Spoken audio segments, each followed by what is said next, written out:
everyone, I'm Matt. I'm Desiree. And we're bringing you this week's Rising Tide West Coast Swing Guide. We're back to you with a new series for December 2023. It is our Dips and Drops December.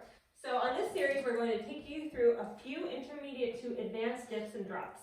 But before we do so, we thought we would need to really focus on etiquette and safety for dips and drops first. So this guide is going to be our to dip or not to dip. And we're going to talk through for leaders and followers what the best way to dip and drop is. Yeah, like Desiree was saying, we're going to go through some more advanced dips in the rest of the guide. We want to just give you some general safety tips that apply to pretty much all dips, so that way we don't have to reiterate ourselves every week, and we keep safety as the #1 priority. We will show you like a basic dip throughout this as we illustrate our points. For leaders, I always like to think about the most important thing for dips is safety, both for yourself and your partner. You want to make sure that you don't drop your partner and that you don't hurt yourself or drop yourself, because that could happen too. So, a couple things. I'm going to start from the ground and work my way up, leaders. So first and most important thing is a really good base. So when we're doing a dip or any sort of weight supported thing, a lot of it is coming from the base, specifically the legs and the feet. So making sure that I have a strong position, both not only where my feet are, but also that I'm pushing my feet into the ground or rooting through the floor to create that stability. Now, a dip can be an artistic moment, so I might want to try to have like one bent leg and one straight leg and a nice line. I would sacrifice that for the sake of safety, even in a competition, because safety in the dip is the most important thing, like we talked about. So if we go through that again, we're going to illustrate this with our basic dip. I have this nice wide stance, feet are firmly planted on the ground. I'm gonna bend into my left leg, keeping that right leg straight. Again, if I needed to, I could bend both legs to get a little bit more stability. From there, upper body carriage / posture. I want to make sure that I'm keeping my upper body lifted. This is a counterbalance move where the follower is typically holding onto my upper body in some way, and I'm opposing them by taking that away. So if I collapse forward over them, I'm no longer giving them that connection or that resistance to create the counterbalance. Likewise, if I don't have frame and I'm letting my shoulders go as we're going through that dip, it's not going to be a pretty sight. Final piece is really more of like the mental side of it, and just recognizing that a dip is typically a weight-bearing activity. Anytime that you're preparing for a weight-bearing activity, it's helpful to kind of try to anticipate the load that you might be bearing.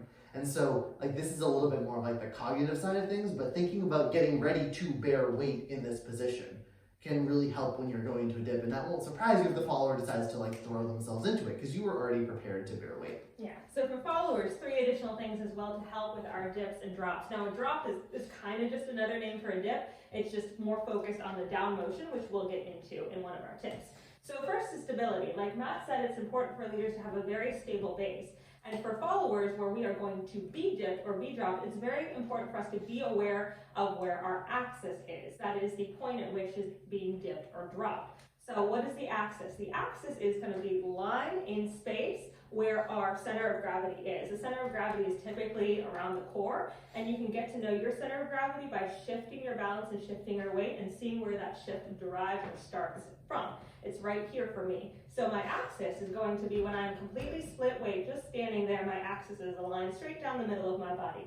If I shift that center of gravity towards one foot, that axis moves this way. If I shift it this way or back, it shifts back and forward. So we want to get to know that in our own bodies really well, have that proprioception to understand have we gotten too far? Is our balance at risk, or are we in a comfortable spot? Because when we do this dip or this drop, 2, 3, and 4, if he were to take my axis past the point that was comfortable for me, that can get risky. So I want to be able to do something to counter that. Notice I'm getting my leg on the opposite side way out, so that's helping to create that control. Good.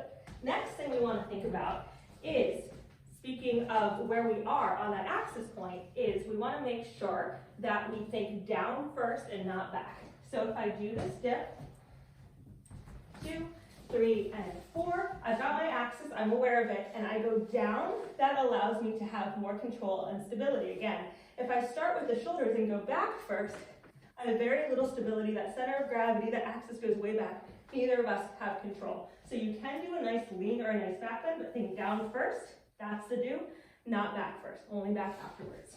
Our final thing is to make sure that we keep the leg or foot or side down that is closest to our leader.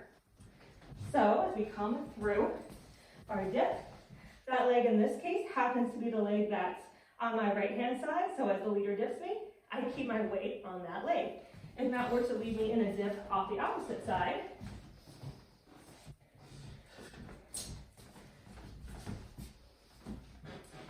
right, I would want to keep my leg and my weight close to him. Or if he just did a traditional dip, my leg closest to him is the one that's bearing the weight. So that's going to be more helpful. If something is off with my leader, gets a little wobbly or wibbly, right, I want that leg that's closest to me to be the one bearing the weight. If it's the opposite leg, that puts me in a position where I'm compromised. So leg closest to the connection point, to the leader, is where you want to plant that weight. That was your guide. Thank you everyone for tuning in. If you like this video, be sure to give it a thumbs up, subscribe to our YouTube channel, like our Facebook page, and check out our website and online store, link to the description. Come back for more dips and drops next time.